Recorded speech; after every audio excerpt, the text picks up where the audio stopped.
ॐ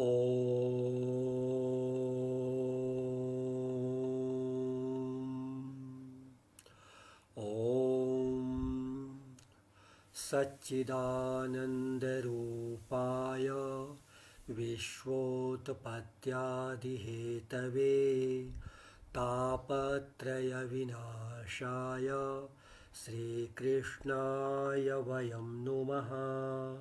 ॐ शान्तिः शान्तिः शान्तिः।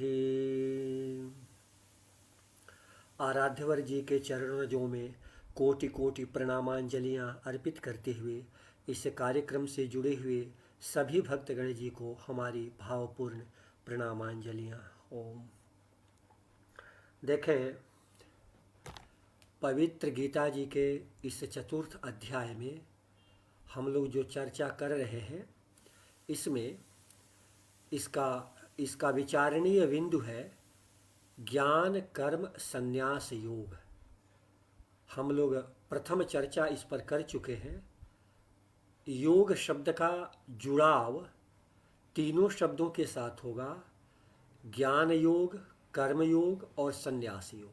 ज्ञान कर्म संन्यास योग हम लोग पूर्व में चर्चा कर चुके हैं कि ज्ञान शब्द का यहाँ अर्थ है आराध्यवर विश्वात्मा प्रभुवर जी के निराकार स्वरूप का साकार स्वरूप में जो प्रकट होना है, वही यहाँ ज्ञान शब्द का तात्पर्य अर्थ है। जो जहाँ तक हम लोगों ने विचार किया था कि प्रभुवर जी अर्जुन जी को कह रहे हैं कि मैं अजन्मा होते हुए भी, अविनाशी होते हुए भी, अजोपि सन अव्ययात्मा, सृष्टि में जितने भी प्राणी हैं सबका स्वामी होते हुए भी प्रकृति को अपने अधीन करके अपनी योग माया से प्रकट होता हूँ। प्रकृतिम स्वामधिष्ठाय संभवाम्यात्म मायया। प्रभु हम लोग यहाँ तक विचार किए थे। अब इसके आगे हम लोग विचार करेंगे। वह विचार का बिंदु है कि प्रभुवर जी प्रकट कब होते हैं। तो प्रभुवर जी प्रकट कब होते हैं, इसके विषय में आराध्यवर जी स्वयं आप इन महान पवित्र गीता जी में बता रहे हैं। कह रहे हैं कि जब जब धर्म की हानि होती है, धर्म का ह्रास होता है, अधर्म का कुछ ऊपर उठना होता है, तब तब मैं स्वयं को प्रकट करता हूँ। यह बड़ा ही गीता जी के कुछ जो प्रसिद्ध श्लोक हैं, उन प्रसिद्ध श्लोकों में ये दो श्लोक भी हैं। यदा यदा हि धर्मस्य ग्लानिर्भवति भारत अभ्युत्थानमधर्मस्य तदात्मानं सृजाम्यहम्। मैं स्वयं को प्रकट करता हूँ। कब प्रकट करता हूँ? अर्जुन जी के लिए प्रभुवर जी कह रहे हैं ये भगवान के निराकार से साकार स्वरूप, हमें यह ध्यान रखना है। क्योंकि जब प्रसंग से विचलन होगा ना, तो शायद इस भाव को समझने में हम लोगों को कठिनाई हो। ज्ञान योग निराकार से साकार रूप में प्रकट होना।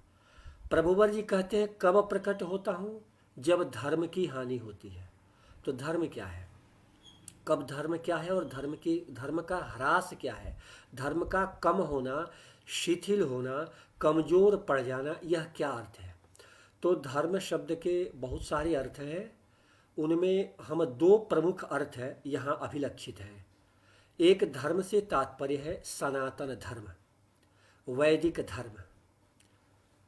जब इस सनातन धर्म का ह्रास होता है, यदा यदा ही धर्मस्य, जब जब कभी भी सनातन धर्म का ह्रास होता है, हे अर्जुन, हे भरत कुल में उत्पन्न श्रेष्ठ वीर अर्जुन, यदा यदा ही धर्मस्य ग्लानिः भवति भारत, और क्या होता है, अभ्युत्थानमधर्मस्य, जो अधर्म है अर्थात सनातन धर्म के विपरीत जो धर्म है, वह जब ऊपर उठने लगता है तो मैं स्वयं को प्रकट करता हूँ। ये प्रभु जी ने कहा। इसके शास्त्र जी में बहुत सारे उदाहरण मिलते हैं।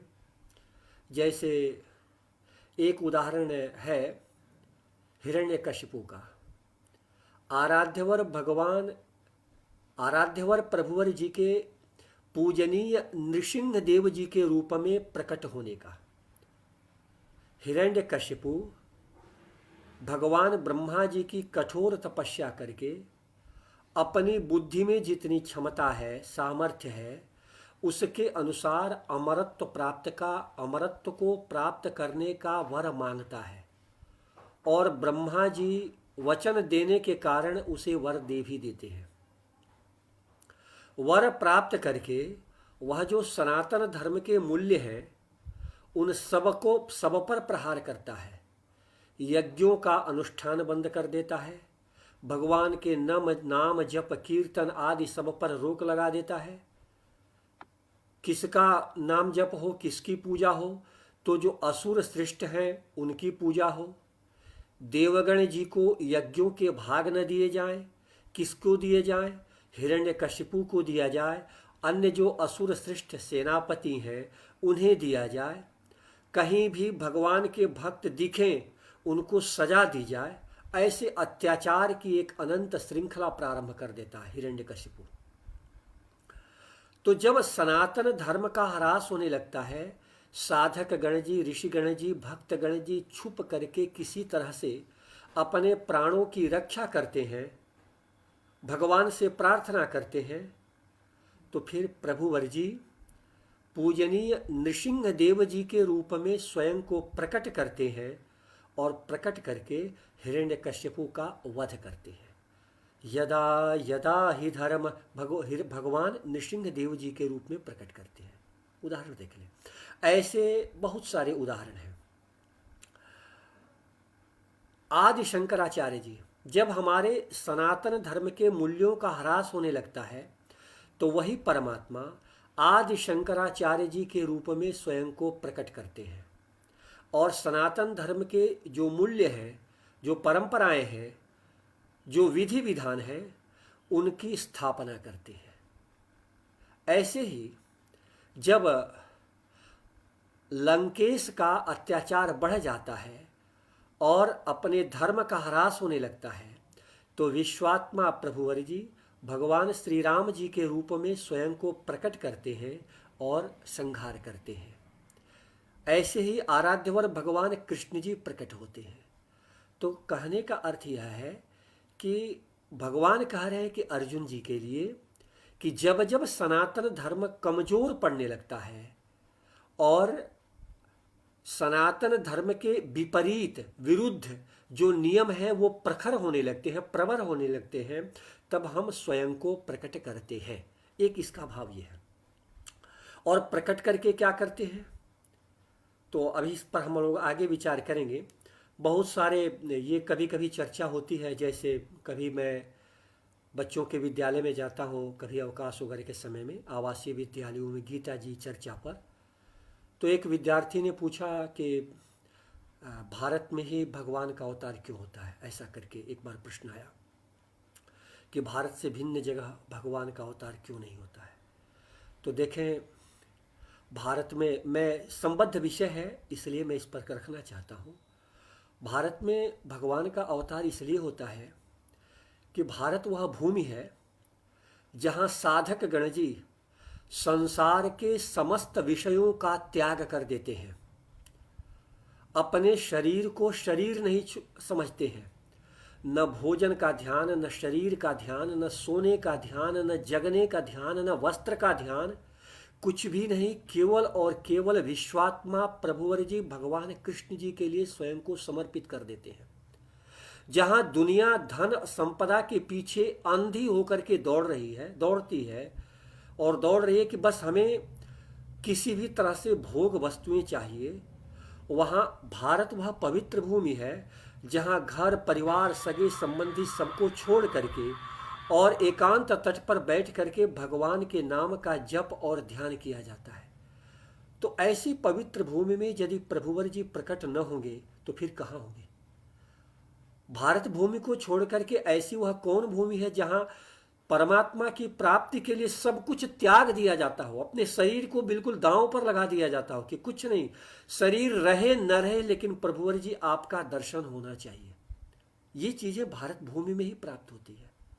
भारत ही वह पवित्र भूमि है जहां विवाह शादी होती है, पुरुष हो या नारी हो। हमारी अपनी सनातन परंपरा में हम अग्नि स्वरूप परमात्मा को साक्षी मान करके जब एक दूसरे को स्वीकार कर लेते हैं, भगवान मत करें यदि कोई दुर्घटना हो गई तो भी अपने सतीत्व की रक्षा करते हुए पूरा जीवन व्यतीत कर दिया जाता है। ये परंपराएं भारत भूमि को छोड़ करके कहाँ मिलेंगी? ये चीजें हैं। दूसरे की धन और संपदा को मिट्टी के समान समझना, इतना उदात्त विचार भारत भूमि को छोड़ करके परद्रव्येषु लोष्ठवत् कहाँ प्राप्त हो सकता है? तो जहां परमात्मा को पाने के लिए सब कुछ समर्पित कर दिया जाए, जहां सतीत्व एक धर्म के रूप में, धर्म के स्तंभ के रूप में स्वयं को प्रतिष्ठापित करता हो, जहां ईश्वर जीवन के लक्ष्य हो, ऐसे स्थान पर यदि प्रभुवर जी स्वयं को प्रकट न करेंगे तो फिर कहाँ होंगे? इसलिए ही भगवान भारत भूमि में स्वयं को प्रकट करते हैं। संबद्ध विषय था, इसलिए हमने इस बात को रखा। दूसरी चीज, एक और विचारणीय विषय है कि परमात्मा कब प्रकट होते हैं। तो परमात्मा कब प्रकट होते हैं, इसके विषय में शास्त्र जी में जहां तक हम समझ पा रहे हैं कुछ निश्चित वह नहीं है कि परमात्मा कब प्रकट होंगे। हाँ, परमात्मा प्रकट होते हैं, यह परमात्मा की, प्रभुवर जी की इच्छा पर निर्भर करता है। भक्त जब पुकारते हैं, भक्त जब प्रार्थना करते हैं तो भगवान प्रकट होते हैं, लेकिन प्रकट होने का समय यह उनकी इच्छा पर ही निर्भर करता है। प्रभुवर जी के तदात्मानं सृजाम्यहम्, तो प्रभुवर जी प्रकट होकर के करते क्या है? तो भगवान कहते हैं परित्राणाय साधूनां विनाशाय च दुष्कृताम्। जो भगवान के भक्त हैं, जो सत्कर्म आचरण करते हैं, उनका संरक्षण भगवान करते हैं, संरक्षण करते हैं, उनका अभिवर्धन करते हैं। और जो गलत आचरण करने वाले हैं, कंस, रावण, हिरण्यकश्यपु आदि जैसे राक्षसी स्वभाव वाले, उनका भगवान विनाश करते हैं। और सनातन धर्म जो दुर्बल और कमजोर होता हुआ प्रतीत होता है, प्रभुवर जी प्रकट होकर के उसको पुनः सबलता प्रदान करते हैं, उसको बल प्रदान करते हैं, उसकी पुनर्स्थापना करते हैं। यह भगवान के प्रकट होने का उद्देश्य है। यह प्रभुवर जी ने पवित्र गीता जी में बताई। अब हम यहाँ दो बातें कहना चाहते हैं। एक तो यह कि आप महान गीता जी ऐसा पवित्र ग्रंथ है कि इनको जिन भी आचार्य जी ने जैसे देखा, इनकी व्याख्या की, बहुत सारी इनकी व्याख्याएं हैं, लेकिन हम समझते हैं कि इनकी दो व्याख्याएं, इसको दो रूपों में हम इस पर चिंतन कर सकते हैं। एक है कि गीता जी को आध्यात्मिक दृष्टि से समझने का प्रयास करना, और दूसरा है कि पवित्र गीता जी को व्यवहारिक दृष्टि से समझने का प्रयास करना। हम प्रयास करेंगे कि मुख्य रूप से दोनों ही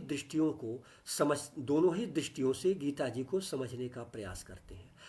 आध्यात्मिक दृष्टि से इसलिए कि स्वयं आराध्यवर भगवान कृष्ण जी परम आध्यात्मिक पुरुष हैं, इसलिए हम आध्यात्मिक दृष्टि से भी समझने का प्रयास करते हैं। लेकिन आराध्यवर भगवान कृष्ण जी आप महान गीता जी का जो उपदेश दे रहे हैं अर्जुन के लिए, वह कर्म भूमि में दे रहे हैं, युद्ध भूमि में दे रहे हैं, ऐसे स्थान पर दे रहे हैं जहां बिल्कुल निर्णय करना है कि हम युद्ध करें न करें, कर्तव्य पालन करें न करें, बिल्कुल उस चौराहे पर खड़ा है। तो हम व्यवहार की दृष्टि से भी इस उपदेश का क्या तात्पर्य हो सकता है, इस पर भी हम समझें, और अध्यात्म की दृष्टि से, दोनों दृष्टियों से, व्यवहार की दृष्टि से देखें। तो प्रभुवर जी कहते हैं अर्जुन जी के लिए, यदा यदा ही धर्मस्य, धर्म का अर्थ होता है कर्तव्य पालन, धार्यते असौ धर्म, जो हम जीवन के संचालन के लिए जिन विधि विधानों को, जिन नियमों को स्वीकार करते हैं, जिन आचरणों को अपने जीवन में उतारते हैं, वह धर्म है। तो धर्म अर्थात कर्तव्य पालन। एक विद्यार्थी के लिए, एक छात्र के लिए उनका कर्तव्य पालन है अध्ययन करना। एक अध्यापक के लिए उनका कर्तव्य कर्म है अध्यापन कार्य को कराना। एक व्यवसायु बंधु जी के लिए उनका कर्तव्य कर्म है व्यवसाय करना। एक सैनिक बंधु जी के लिए उनका कर्तव्य कर्म है समाज में कानून व्यवस्था को बनाए रखना, राष्ट्र की सीमाओं की रक्षा करना आदि, ये कर्तव्य कर्म है।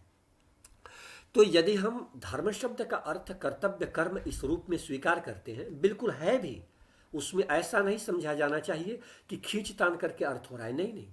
तो यदा यदा ही धर्मस्य ग्लानिर्भवति भारत, मान लिया जाए कि एक विद्यार्थी दिल्ली में जाते हैं अध्ययन करने के लिए और उनका कर्तव्य कर्म है अध्ययन करना, लेकिन अध्ययन कर्म से उनका विचलन हो जाता है। चलो थोड़ा घूम लेते हैं, थोड़ा अपने मित्र के पास बातचीत कर लेते हैं, जरा किसी स्थान पर बैठ करके ऐसे गुजरते हुए वाहनों को या दृश्यों को या पदार्थों को जरा देख लेते हैं, जिसे भोजपुरी में कहते हैं गप मारना, हमारे यहाँ कहते हैं गप, ऐसा। तो पढ़ाई जो उनका कर्तव्य कर्म है उससे उनका विचलन हो रहा है। देखिए, यदा यदा ही धर्मस्य ग्लानिर्भवति भारत, क्या है कि सर्दी खांसी से विगत दिनों से गुजर रहा हूं तो थोड़ा गले में खसखसाहट भी आ जा रही है।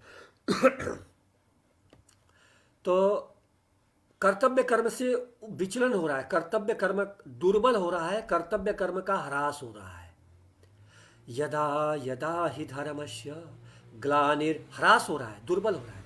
ऐसे ही मान लें कि सुनने में आता है कभी कभी कि व्यवसायी बंधु हैं कोई कोई जो संसार भाव में जीने वाले हैं प्रकृति के भोग पदार्थों में, तो व्यवसाय है, वो व्यवसाय को थोड़ा सा दुर्बल करके ध्यान न दे करके और आवासीय स्थलों में जा करके, जिसे हम क्लब कहते हैं, कभी नृत्य के कार्यक्रम हो रहे हैं, ऐसे नहीं खाने योग्य भोजन के कार्यक्रम हो रहे हैं, नहीं पीने योग्य पदार्थों के कार्यक्रम, और अपना उसमें लगे हुए हैं। पता चल रहा है कि उसमें सब लोग नहीं, कभी कभी कुछ लोग अपने उस कर्तव्य कर्म से विचलित हो गए, व्यवसाय पर ध्यान नहीं दे पाए, तो नहीं दे पाए तो यह कमजोर पड़ गया यह कर्तव्य कर्म। चाहते हुए भी कि हमें उस पर ध्यान देना चाहिए लेकिन ध्यान नहीं दे पा रहे हैं, कर्तव्य कर्म का ह्रास हो रहा है।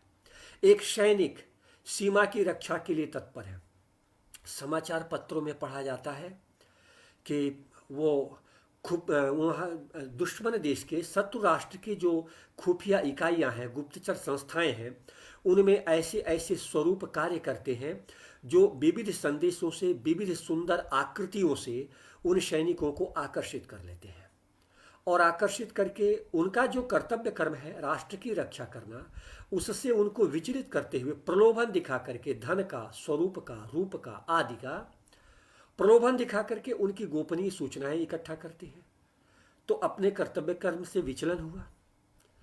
तो इस प्रकार के व्यवहारिक जीवन में एक व्यक्ति है, परिवार के प्रति उनका दायित्व है कि बच्चों को पुष्ट भोजन दे, समुचित शाकाहारी भोजन दे, वस्त्र आदि दे, अच्छे विद्यालय में नामांकन कराएं, बच्चों के साथ बैठ करके समय दें, उन्हें हम पढ़ाएं, क्या विद्यालय में अध्ययन हुआ, कितने बच्चों ने अपने कार्य को संपन्न किया। इस पर दायित्व पर ध्यान न दे करके ऐसे स्थान पर चले जा रहे हैं जहां जा करके और ऐसे समय खा पी रहे हैं और वैसे मस्ती कर रहे, पी रहे हैं, क्या जीवन, कर्तव्य कर्म की शिथिलता हुई, ह्रास हुआ। तो इन उदाहरणों से यदा यदा ही धर्मस्य कर्तव्य कर्म का जब ह्रास होता है तो क्या होता है, भगवान कहते हैं ग्लानिर्भवति भारत अभ्युत्थानम अधर्मस्य, अधर्म अर्थात कर्तव्य कर्म के विपरीत जो कर्म है वो कर्म प्रबल होने लगते हैं, तो भगवान कहते हैं कि मैं स्वयं को प्रकट करता हूं। तो अब होगा कि प्रकट कैसे करते हैं प्रभुवर जी। तो देखा जाए हमारे पवित्र शास्त्र जी में प्रभुवर जी के जो विविध स्वरूपों के विषय में जो वर्णन पाया जाता है, उन वर्णन में यह भी कहा जाता है कि परमात्मा इस विश्व ब्रह्मांड में जितने भी आकार हैं, जितने भी रूप हैं, वो सारे रूप भगवान के हैं, ऐसा कहा जाता है। हमारे शास्त्र जी में वर्णन है कि इस विश्व ब्रह्मांड में जितने भी नाम हैं वो सारे नाम भगवान आराध्यवर परमात्मा के ही हैं। वो शास्त्र जी में वर्णन है, ससर्वरूप ससर्वनामा, संपूर्ण रूप परमात्मा के हैं। ये गहराई की चीज़ है, हम इसमें इसकी व्याख्या में और ज़्यादा नहीं जाएंगे क्योंकि तब विषयांतर होने लगेंगे। हम लोगों को गीता जी में चलना है, लेकिन हम उस जो शास्त्र जी में वर्णन है उस श्लोक को हम उद्धृत कर रहे हैं। ससर्वरूप ससर्वनामा, परमात्मा ही सर्वरूप, संपूर्ण रूपों को परमात्मा ही धारण कर रहे हैं। अगर एक कदम बढ़ें तो उसको हम ऐसे समझ लें कि आप महान परम आराध्यवर प्रभुवर जी ही संपूर्ण प्रकृति के रूप में प्रकट करते हैं। प्रकृति से यह जो संपूर्ण संसार बनता है, दृश्य जगत बनता है, यह परमात्मा ही स्वयं को दृश्य जगत के रूप में प्रकट करते हैं। परमात्मा हर प्राणी में दृष्टा के रूप में होते हैं और दृष्टा जो दृश्य को देखने रूपी क्रिया को कर रहा है वो भी परमात्मा ही करते हैं। तो दृष्टा, दृश्य और दर्शन क्रिया, ये तीनों परमात्मा है। तो ससर्वरूप ससर्वनामा ऐसा कहा गया है। और ये उपनिषद जी में और भी कहा गया है कि हमारे मन में जो भाव उत्पन्न कर रहे हैं परमात्मा के स्वरूप के चिंतन में, केने शीतम पतति प्रेषितम मनः केन प्राणः प्रथमः प्रयति युक्तः, हमारे मन में जो सद्विचार आ रहे हैं वो कहाँ से आ रहे हैं, कैसे आ रहे हैं। तो मैं इन विविध शास्त्र जी के वचनों से यह कहना चाहता हूँ कि हमारे मन में जो विचार उत्पन्न होते हैं वो भी भगवान की कृपा से होते हैं। वो भगवान उन विचारों के रूप में भी स्वयं को ही प्रकट करते हैं। अब एक भाव होगा कि मन में जो विचार आया कि हम सड़क किनारे बैठ करके गुजरती हुई गाड़ियों को देखें, गए हैं दिल्ली पढ़ने के लिए, बैठ करके चाय खाएं, पकौड़ा पिए, ये भी तो विचार उत्पन्न हो रहे हैं। हाँ, उत्पन्न हो रहे हैं। तो अब इसमें हमें मन के अंतर्गत जो वासनाएं हैं, उन वासनाओं से जो विचार उत्पन्न हो रहे हैं उनमें, और भगवान की प्रेरणा से जो सद्विचार उत्पन्न हो रहे हैं उनमें, दोनों में भेद को हमें समझना होगा। और इस समझने के लिए, इन भेदों को समझने के लिए सात्विक आहार, सात्विक चिंतन, प्रभुवर आराध्यवर भगवान कृष्ण जी के या परमात्मा के जिस भी स्वरूप में हमारी आस्था हो, प्रभुवर भगवान श्री राम जी के स्वरूप में, प्रभुवर भगवान श्री शिव जी के स्वरूप में, जिस स्वरूप में आस्था हो उनके नाम का जप, सत्संग का श्रवण, अपने जो शास्त्र जी हैं उनका कुछ अध्ययन करना 10-20 मिनट भी प्रतिदिन, ये चीज़ें होनी चाहिए।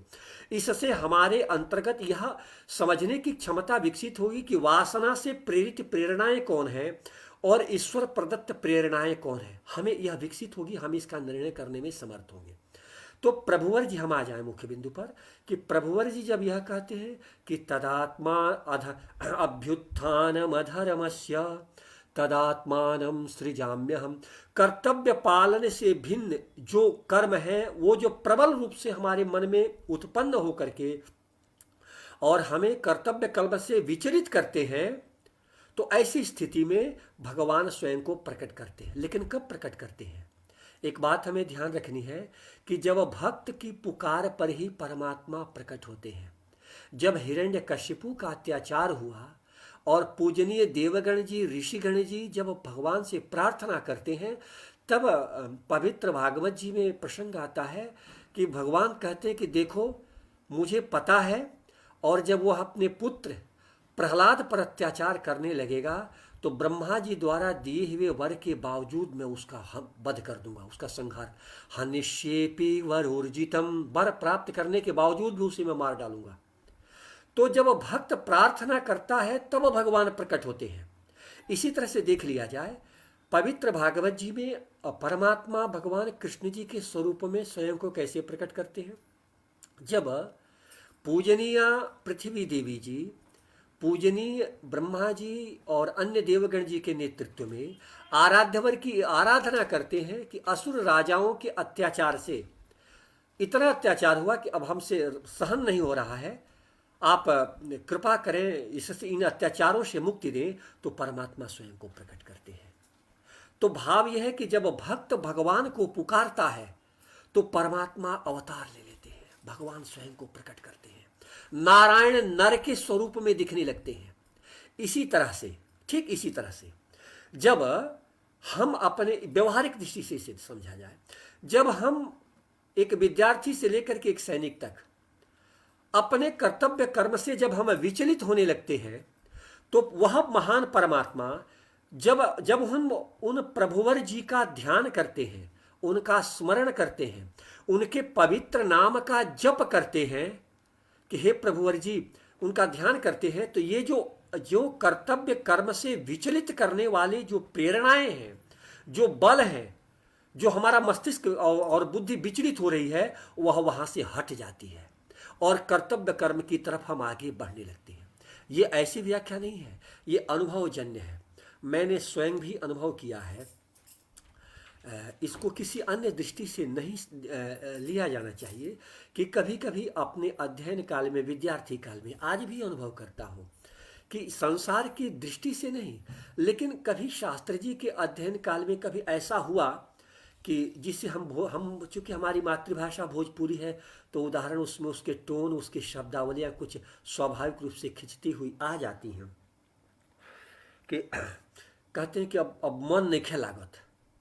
तो ऐसी स्थिति में विद्यार्थी काल से मैंने अनुभव किया कि भगवान का ध्यान करें, जैसे हो, कुर्सी पर है तो बैठ जाए, बिल्कुल जैसे हो, जिस तरह से, अगर बिस्तर पर है कमरे में तो ऐसे ही लेट जाएं और भगवान के स्वरूप का ध्यान करते हुए उनके नाम जप करने लगे। थोड़ी देर में, बिल्कुल थोड़ी देर में मन स्थिति स्थिर हो जाएगी और हम जो कर्तव्य कर्म है, पढ़ना लिखना, हम करने लेंगे। ये स्वाभाविक है, हमने अनुभव किया है। तो भाव यह है कि अभ्युत्थानमधर्मस्य, यदि हम अपने कर्तव्य कर्म से विचलित हो रहे हैं, तो ऐसी स्थिति में हमें क्या करना चाहिए? हमें भगवान के स्वरूप का, जो परमात्मा का इष्ट स्वरूप हो, उसका हम स्मरण करें, नाम जप करें, थोड़ा ध्यान करें। हमें कर्तव्य कर्म से विचलित करने वाले जो विचार हैं, जो स्थितियां हैं, जो बादल घेर लिया है, वो छट जाएगा और कर्तव्य कर्म को करने के लिए हमारे अंतःकरण से एक आत्मबल उभर करके सामने आ जाएगा। बिल्कुल, एक आप करके देख लें। कभी जब कर्तव्य कर्म से विचलन हो, बिल्कुल राधे राधे राधे, कृष्ण कृष्ण राधे श्याम, सीताराम सीताराम, ओम ओम ओम, हरि ओम हरि, जब करके देखें, बिल्कुल एकदम अनुभव है। विश्वास करिए, करके देखिए। एक चिकित्सक जी के पास जाते हैं ना, वो लिख देंगे बुखार है, वो खांसी के लिए थोड़ा सा मुंह में डाल लिए हैं तो इधर उधर विचलन हो जा रहा है, तो वो दवा लिखते हैं, हमें नहीं पूछते हैं कि इसमें किन किन रसायन का इसमें सम्मिश्रण है, कितना लाभ करेगा, नहीं लाभ करेगा, मात्राएं क्या होगी, देते हैं, हम विश्वास करके स्वीकार करते हैं। बिल्कुल आप विश्वास मानिए। जब अभी कर्तव्य कर्म से विचलन की स्थिति हो, मेरी प्रार्थना है आप अनुभव करके देखें। जिस भी इष्ट स्वरूप में आस्था हो, आप भगवान के उनके नाम का जप करें, सात्विक आहार हो, अच्छी संगति हो, कर्तव्य कर्म से विचलन समाप्त हो जाएगा। अनंत परमात्मा की अनंत शक्ति हमें हमारे मार्ग का, पथ का प्रदर्शन करती हुई सत्कर्म कर्म में हमें प्रेरित कर देगी। बिल्कुल, तदात्मानम सृजाम्यहम्। तो मैं ये कहना चाहता हूं कि ऐसी स्थिति में जब कर्तव्य कर्म से विचलन होता है, तो परमात्मा अच्छे सद्विचारों से प्रेरित करके, और कैसे? किसी महापुरुष का दर्शन करके। कहीं ऐसा होगा कि हम विचलन में हैं, भगवान का ध्यान कर रहे हैं, पता चलेगा कि वहां भागवत जी की कथा हो रही है, पवित्र भागवत जी की, जाएंगे और कथा में ऐसा प्रसंग आ जाएगा, चलो जरा सुन लेते हैं, मन में विचलन है, अशांत है, क्या करें न करें। कथा सुनते समय ऐसा प्रसंग आएगा भगवान की कृपा से कि उस प्रसंग से हमें रास्ता मिल जाएगा, अरे हमें तो ये करना चाहिए, हम तो गलत कर रहे हैं। तो सत्संग से, महापुरुषों की संगति से, नाम जप से, अंतःकरण की प्रेरणा से प्रभुवर जी, हमारे इष्ट देव भगवान परमात्मा कृष्ण जी ऐसे किन्हीं महापुरुष की संगति करा देंगे, जो अपने केवल संगति से, अपने अनुभव से, कुछ अपने उपदेशों से कर्तव्य कर्म से प्राणी का, व्यक्ति का जो विचलन है, उससे हटा करके कर्तव्य कर्म के प्रति आगे बढ़ा देंगे। तो इन रूपों में, महापुरुषों के दर्शन के रूप में, सत्संग श्रवण के रूप में, नाम जप करने से अंतःकरण की प्रेरणा के रूप में इन विविध रूपों में परमात्मा स्वयं को प्रकट करके कर्तव्य कर्म के विचलन से हटा करके हमें कर्तव्य कर्म को के आचरण के लिए प्रेरित करते हैं। तदात्मानं सृजाम्यहम्, ऐसी इसकी व्याख्या हो सकती है। आगे प्रभु जी कहते हैं कि प्रकट होकर के क्या करते हैं, तो परित्राणाय साधूनाम, जो सज्जन लोग हैं, हम लोगों ने पहले श्लोक का विचार कर लिया, भक्तों के संरक्षण के लिए, आतताइयों के नाश के लिए, और जो सनातन दर्शन जो कमजोर पड़ चुका है उसको पुनः प्रबलता देते हैं आराध्यवर जी। संभवामि युगे युगे, संभवामि, ये देखें संभवामि, सम जो है, भवामि माने अपने को प्रकट करता हूँ, सम क्या है, समोहम सर्वभूतेषु, संपूर्ण प्राणियों में सम स्वरूप से स्थित मैं स्वयं को प्रकट करता हूँ। तो ये स्थिति हो गई। तो ये आध्यात्म की दृष्टि से इसका अर्थ। अब व्यवहार की दृष्टि से इसे देखें, इसको कैसे भगवान समझा रहे हैं अर्जुन जी के लिए। वो कह रहे हैं परित्राणाय साधूनाम, सत विचार। एक हम जब इसको हम लोग हर श्रेणी में समझ सकते हैं, क्योंकि मैं बार बार इसको जब एक विद्यार्थी, व्यवसायी बंधु, गृहस्थ, सैनिक सब पर उड़ाऊंगा तो समय थोड़ा ज़्यादा लगे, लेकिन हम इतना समझ लें कि कर्तव्य कर्म के जो भी मुख्य मुख्य भाग हैं उन सभी भागों में यदि कर्तव्य कर्म से विचलन हो रहा है, परित्राणाय साधूनाम विनाशाय च दुष्कृताम, हमें हम जो भी विद्यार्थी का सत्कर्म जो विद्याध्ययन है, एक परिवार के प्रमुख सदस्य का जो कर्तव्य कर्म परिवार का संरक्षण संवर्धन आदि है, एक सैनिक का राष्ट्र रक्षा, समाज रक्षा, देश रक्षा जो कर्तव्य कर्म है आदि आदि, तो वो उन कर्तव्य कर्म के संरक्षण के लिए, अर्थात जिस क्षण एक भक्त, एक साधक भगवान का ध्यान करने लगते हैं, भगवान को पुकारते हैं, लेकिन भगवान से प्रार्थना तो करनी पड़ती है। शास्त्र जी में कहा गया है रक्षापेक्षाम अपेक्षते, रक्षा जो है वो अपेक्षा करती है। एक बार भगवान के एक भगवान का विधान है कि वो एक बार भक्त भगवान को पुकारे कि हे प्रभुवर, मुझे आप ऐसा संबल दें कि हम अपने कर्तव्य कर्म को करने के प्रति आगे बढ़ सके, शिथिल न हो, विचलित न हो, ऐसा प्रार्थना करता है एक भक्त जो है। तो परित्राणाय साधूनाम, जो अच्छे विचार हैं, कर्तव्य कर्म करने के योग्य जो विचार हैं, उन विचारों के संरक्षण के लिए, पहले विचार मजबूत होंगे, प्रबल होंगे, तभी हम कर्तव्य कर्म कर पाएंगे। तो उन कर्तव्य कर्म के विचारों को सबलता प्रदान करने के लिए, कर्तव्य कर्म के आचरण को और भी प्रबलता प्रदान करने के लिए, परित्राणाय साधूनाम, और क्या, विनाशाय च दुष्कृताम, हमारे कर्तव्य कर्म को कमजोर करने वाले जो विचार हैं, कमजोर करने वाले जो आचरण हैं, कमजोर करने वाली जो संगतियां हैं, उनके नाश के लिए, विनाशाय च दुष्कृताम धर्म संस्थापनार्थाय, अर्थात वह कर्तव्य कर्म के आचरण में जो कमजोरी हो गई, जो दुर्बलता हो गई, वह पुनः सबलता को प्राप्त हो जाए। धर्म संस्थापनार्थाय संभवामि युगे युगे, समय समय पर, युग युग का अर्थ है समय समय पर मैं स्वयं को प्रकट करता हूँ। तो कहने का तात्पर्य यह है कि जब भी जीवन में कर्तव्य पालन के प्रति शिथिलता हो, कर्तव्य पालन में हम कमजोर अनुभव करें, तो आराध्यवर अपने इष्ट के स्वरूप का ध्यान करें, सात्विक आहार हो, सत्संग का श्रवण करें और भगवान के नाम का जप करें। हरिनामानुकीर्तन, भगवान के नाम का जप करें। नाम जप में बहुत बड़ी ताकत है। स्वयं पवित्र गीता जी में प्रभुवर जी ने कह रखा है, यज्ञानाम जप यज्ञोस्मि, मैं जप, यज्ञों में सर्वश्रेष्ठ मेरा स्वरूप जप यज्ञ का है। और पवित्र भागवत जी का अंतिम श्लोक है, नाम संकीर्तनम यस्य, नाम संकीर्तन, भगवान के नाम का जप। शास्त्र जी में अन्यत्र कहा गया है, नाम नामिनोर अभेदः, नाम और नाम स्वरूप वाले जो परमात्मा है उनमें कोई भेद नहीं। तो इससे हमें अपने कर्तव्य कर्म के प्रति आगे बढ़ने में हमें सहूलियत होती है। अब देखिए, अब मन में भाव होता है कि परमात्मा स्वयं को प्रकट करते हैं, तो कैसे? नारायण जी नर बन जाते हैं, नारायण जी नर बन रहे हैं। भगवान का जन्म कैसे होता है? क्या भगवान का जन्म ऐसे ही होता है जैसे हम सब प्राणियों का होता है? नहीं, प्रभुवर जी कह रहे हैं कि देखो, जन्म कर्म च मे दिव्यम एवं यो वेत्ति तत्त्वतः त्यक्त्वा देहं पुनर्जन्म नैतिमाप्नोति सोऽर्जुन। जन्म कर्म च मे दिव्यम, जैसे संसार में हम प्राणी हैं तो हमारा जन्म कैसे होता है? हमारा जन्म दो के संयोग से होता है। लेकिन प्रभुवर जी कह रहे हैं कि अर्जुन जी के लिए कि देखो अर्जुन, मैं प्रकट होता हूँ। चूंकि जन्म शब्द का मैं विगत चर्चा में भी हम लोगों ने विचार किया था कि अर्जुन जी जन्म शब्द का प्रयोग कर रहे हैं, लेकिन प्रभुवर जी का जन्म नहीं होता है, प्रभुवर जी प्रकट होते हैं। लेकिन जन्म शब्द का प्रभुवर जी प्रयोग इसलिए कर रहे हैं अर्जुन जी को समझाने के लिए कि अर्जुन जी का प्रश्न ही जन्म शब्द से हो रहा है, तो जन्म शब्द को केंद्र में रख करके उत्तर भी दे रहे हैं। जन्म कर्म च मे दिव्यम, अर्जुन ऐसा नहीं समझना कि संसार के प्राणियों का जैसा जन्म होता है और संसार के प्राणी जैसे कर्म का आचरण करते हैं वैसे ही हमारा जन्म है और वैसे ही हमारा कर्म है, ऐसा तो नहीं समझना। देखिए, अगर एक तो ये अर्थ है जन्म, हमारा जन्म और हमारा कर्म कैसा है तो दिव्य है, एक तो इसका ही अर्थ है।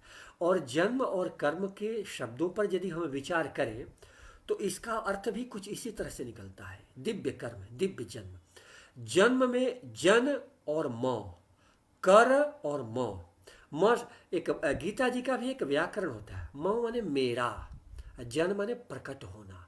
तो मेरा शब्द जो है ना वो संबंध को व्यक्त करता है।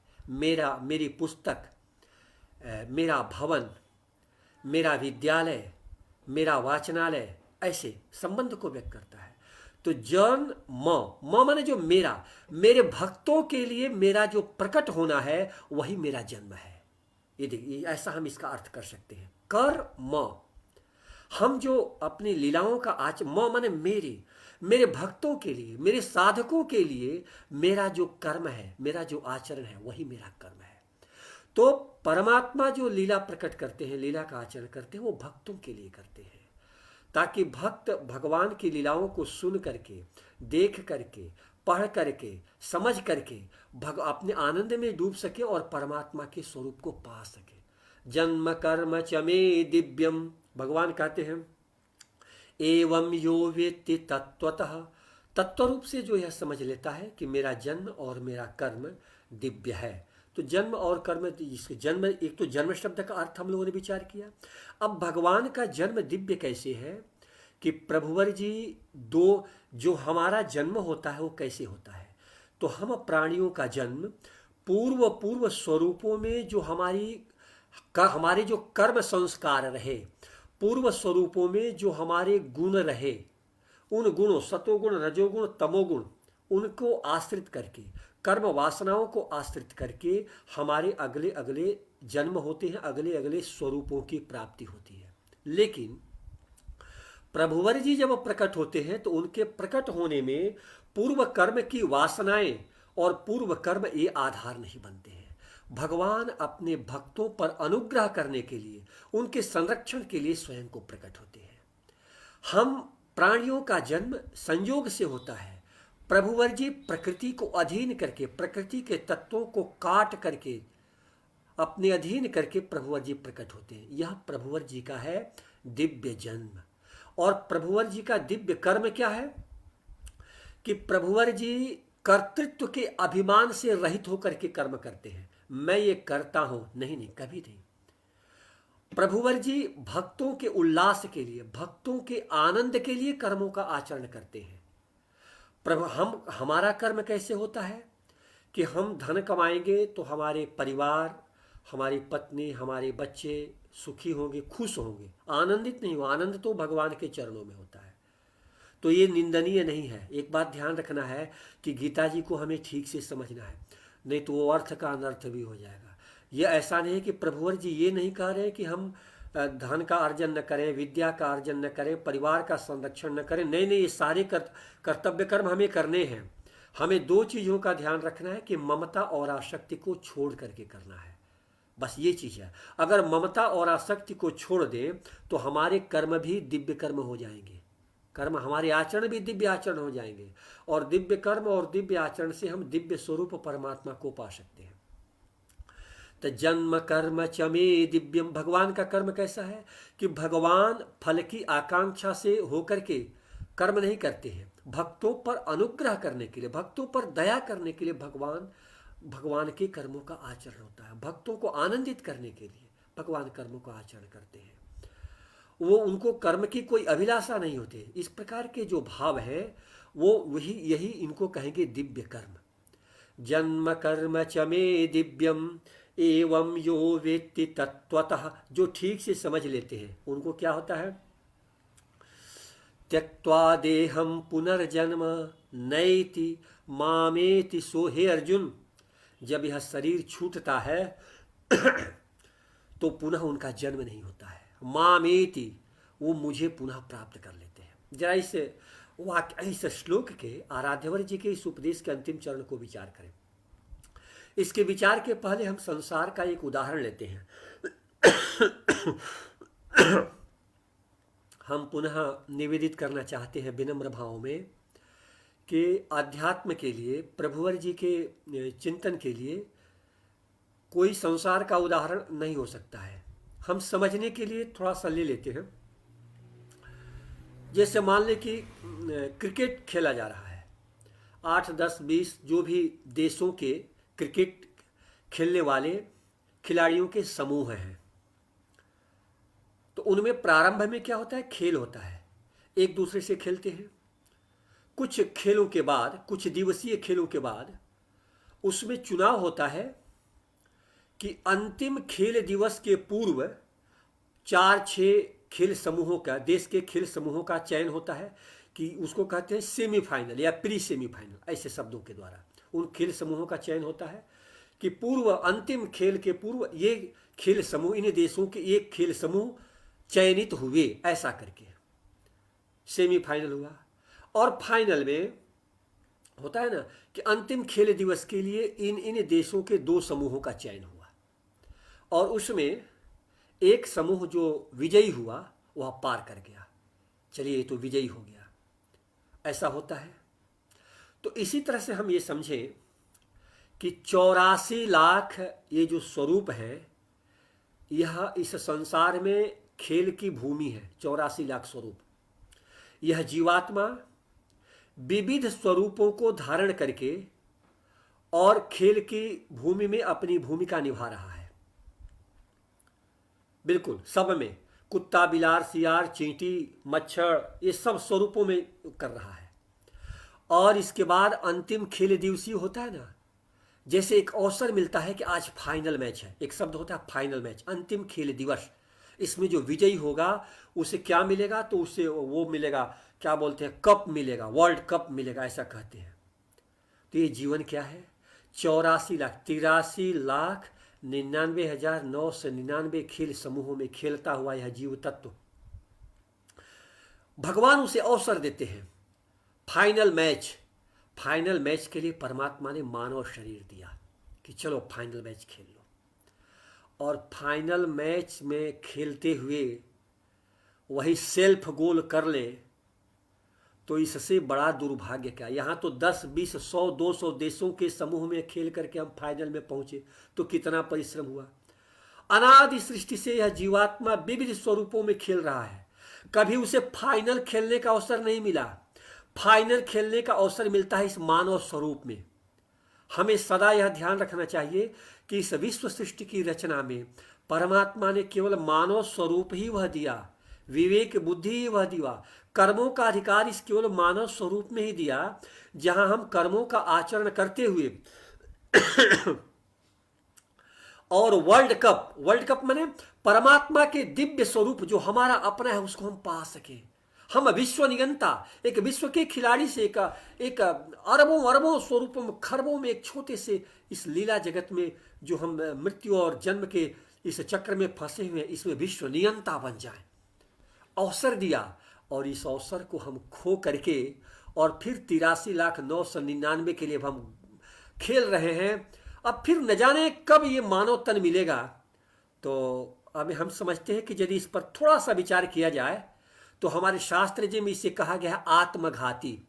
खेल में कहा जाता है सेल्फ गोल कर लिया।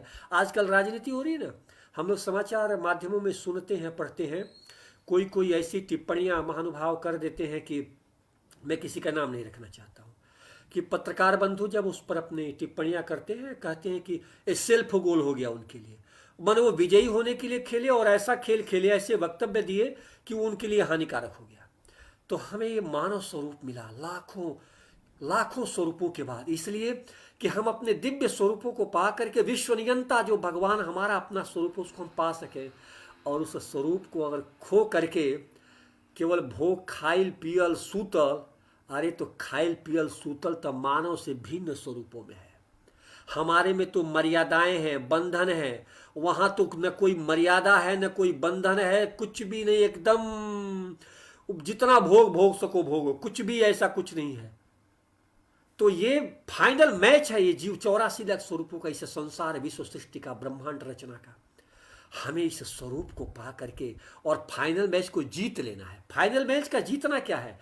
परमात्मा तत्व का अनुभव, विश्व नियंता का अपने। देखिए गीता जी इसलिए परम महान है कि गीता जी हमें मार्गदर्शन करती हैं। हम अपने संपूर्ण दायित्वों को निभाते चले। पुत्र के प्रति पिता का दायित्व, पत्नी के प्रति पति का दायित्व, पति के प्रति पत्नी का दायित्व, राष्ट्र के प्रति सैनिक का दायित्व, सब दायित्वों को निभाते रहें, भगवान के नाम का स्मरण करते रहें और नाम स्मरण के साथ फाइनल मैच परमात्म तत्व की अनुभूति, विश्व स्वरूप की में समा जाना, उसको हम पालें। ये चीजें होनी चाहिए। इसी को भगवान कह रहे हैं। प्रभु जी क्या कह रहे? यही भाव है। एवं यो वेत्ति तत्वतः त्यक्त्वा देहम पुनर्जन्म। प्रभु जी कह रहे हैं कि अर्जुन, मेरा जो दिव्य जन्म है और दिव्य कर्म है, दिव्य जन्म क्या है कि वह परमात्मा जो निराकार है, जो एक अपने संकल्प से आश्चर्यों से भरी हुई दुनिया की रचना कर देते हैं, अपने भक्तों पर कृपा करने के लिए एक स्वरूप को धारण करके प्रकट हो जाते हैं। आह प्रभु जी, क्या भगवान की लीला, प्रकट होते हैं। तो इसको जान लेता है, उसको अनुभव कर लेता है कि हे प्रभुवर जी, आप ही से संपूर्ण संसार के रूप में भाषित हो रहे हैं। सर्वम खलु इदम ब्रह्मा, आप ही हैं, आप ही दृश्य हैं, आप ही दृष्टा हैं और आप ही दर्शन हैं। दर्शन में क्रिया के रूप में आप है प्रभुवर जी। ये जब अनुभव कर लिया तो त्यक्त्वा देहम, प्रारब्ध से वरिष्ठ यह जो शरीर प्राप्त हुआ ना, इसको छोड़ करके नैति मामेति त्यक्त्वा देहम पुनर्जन्म, पुनः उसका दोबारा जन्म नहीं होता। अर्थात इस विश्व ब्रह्मांड के खेल में 83,999,000 में जन्म मृत्यु, नाली के कीड़े मच्छर और ये सब पशु पक्षी जलीय और वायुवी जीव, ये कुछ नहीं। फिर वह मामेति सूर्जना, अर्जुन वह मेरे स्वरूप को प्राप्त कर लेता है। तो हमें यह ध्यान रखना है कि मानव तन इतना दुर्लभ है, इतना। कभी हम देखें हमारे शास्त्र जी में जो विधि है वो है श्रवण मनन निधिध्यासन। हम जो सुने उस पर एक बार विचार करें। हम जरूर सत्संग सुने, जिनका भी हो, भक्तगण जी का, आचार्य गण जी का, तो एक बार सोचें कि मैं कौन हूं, कहां से आया, मेरी अंतिम यात्रा क्या है। एक बार विचार करें, क्या इतनी ही यात्रा है कि खूब खैनी, खूब सूत लहनी, खूब बस हो गए, बस इतनी ही यात्रा है, बस इतना ही। तो इससे अच्छा तो बंदर हैं, कुत्ते हैं, अन्य जानवर, खूब खाओ, खूब पियो, खूब भोगो, मरो, जियो। अरे हम परमात्मा के स्वरूप हैं, हम परमात्मा के स्वरूप हैं और हमें परमात्मा तत्व को ही पा लेना है। मैं जो हूं, मैं भगवान का स्वरूप हूं। को हम कथमिदम जा, मैं कौन हूं, एक बार विचार करें। ये मानव तन पाया, सब कुछ सृष्टि में छूटता हो चला जा रहा है। हमारा बालपन छूट गया। एक बार विचार करिए, हम लोग कोई मरता है तो कहते हैं कि मर गए फलाना। अरे मर का गए फलाना, हम हर क्षण ये शरीर मर रहा है, हर क्षण मर रहा है। हमारा शिशुपन मर गया, ये वास्तविक है। मरना शब्द को आप लोग खराब न समझें, जो भी प्रभु भक्तगण जी जुड़े हुए हैं। हमारा शिशुपन मर गया, बालकपन मर गया, छूटता गया, वही मान छूटता गया। किशोरपन छूटता गया, युवावस्था छूट रही है, प्रौढ़ावस्था सब कुछ छूटता जा रहा है सृष्टि में, और ये भी शरीर छूट जाएगा। अरे तो छूटने के बाद फिर वही 83 लाख? नहीं, फिर हम परमात्मा के उस दिव्य स्वरूप विश्व नियंता के रूप में, भगवान ने बड़ा दुर्लभम त्रयमेवैतत् ये बहुत दुर्लभ मानव स्वरूप है। मानुषम दुर्लभम जन्म, तो इस मानव तन को पाकर के हम ईश्वर को प्राप्त कर ले। ये तो आध्यात्मिक इस श्लोक का व्यवहारिक दृष्टि से हम कैसे देखें। हम समझ रहे हैं कि समय की गति काफ़ी तेज़ी से बढ़ रही है, समय कम है। अब मैं आप सहित भक्तगण जी से कहना चाहूँगा कि आज 3 श्लोक पर चर्चा हुई, तो हम क्या करें। या तो हमारे भगवान जी जो विचार दे रहे हैं उसको हम लोग चर्चा में रखें, नहीं तो जल्दी जल्दी श्लोक पर बढ़े। अब हम समझ नहीं पा रहे हैं। प्रभु जी की जो प्रेरणा हुई विचार की, होली उत्सव आने वाला है, हम कुछ क्षण के लिए इस पर थोड़ा सा विचार आप सबके बीच में रखना चाहेंगे। देखिए, होली उत्सव आने वाला है। इस होलिका का प्रारंभ कैसे हुआ, इस पर थोड़ा, और होलिका का स्वरूप क्या है, आजकल का स्वरूप क्या है, होली प्रारंभ कैसे हुई। तो होली के विषय में हमारे शास्त्र जी में आचार्यगण जी ने होली कैसे प्रारंभ हुई इस पर एक से अधिक विचार है। कुछ आचार्यगण जी का ये विचार है कि आचार्य जैमिनी जी ने अपने पूर्व मीमांसा के सूत्रों में भी होलाका इस शब्द का प्रयोग किया है। ऐसी भी चर्चा आती है। ऐसी भी चर्चा आती है कि राजा पृथु जी ने जो असुर थे उनका संहार किया, उसके उत्सव में होली मनाई जाने लगी, ऐसा भी है। लेकिन सबसे पुष्ट और सबसे अधिक आचार्यगण जी का जो विचार है वह यह है कि हिरण्यकशिपु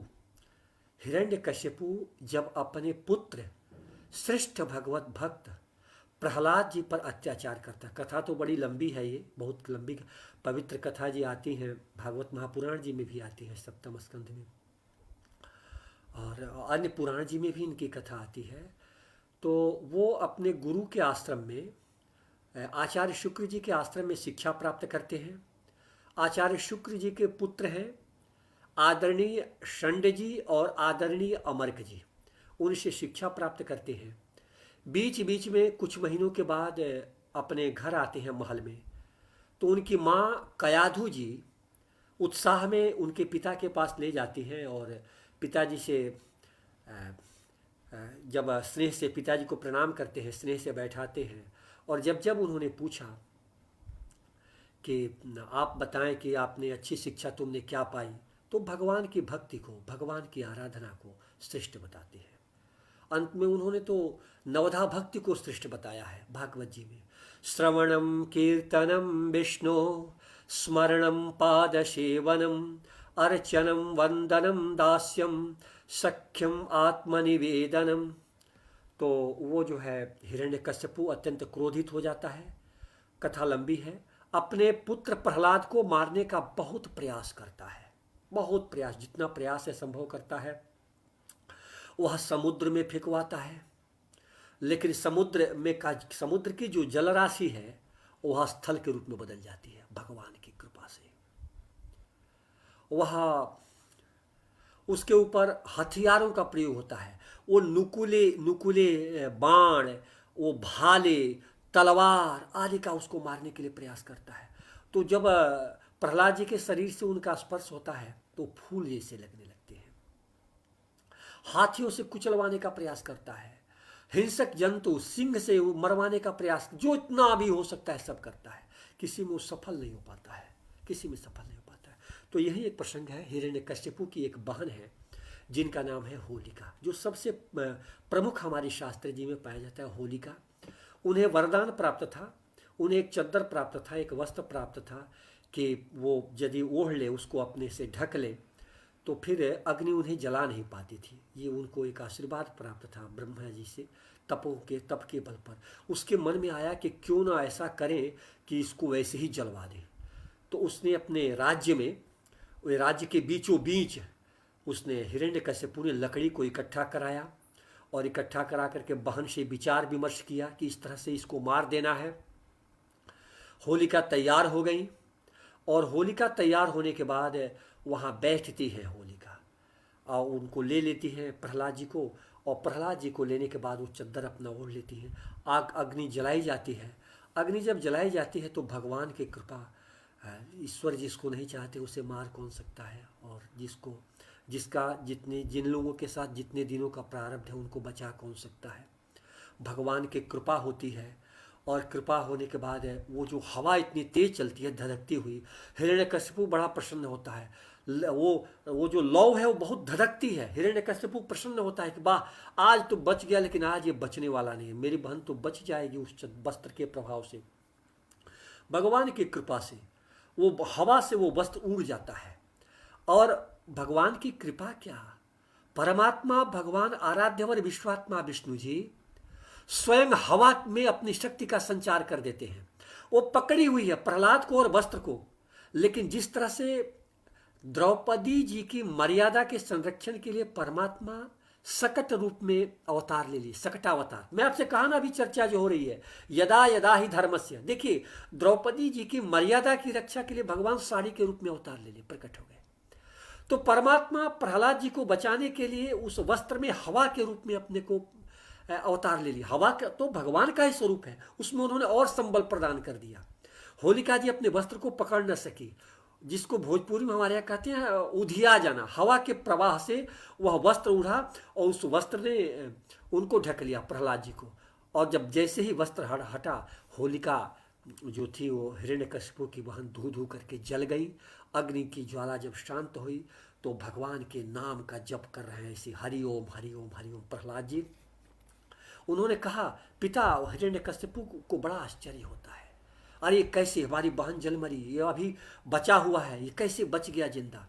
तो प्रहलाद जी ने कहा है, पवित्र भागवत महापुराण जी उन्होंने कहा है, अग्निश्च शीतताम यान्ति जलम च स्थलताम गतम अस्त्राणि पुष्पभावम च हरेर्नामानुकीर्तनात्। अग्निश्च शीतताम याति, पिताजी आपने तो धधकती हुई आग की ज्वाला में मुझे बैठाया, लेकिन मुझे आग नहीं लग रही थी। मुझे लग रहा था कि वाह कितनी ठंडी ठंडी समुद्र तट की हवा मुझे लग रही है। जैसे आजकल एसी कहते हैं ना, वो एसी ने उससे भी अच्छी हवा।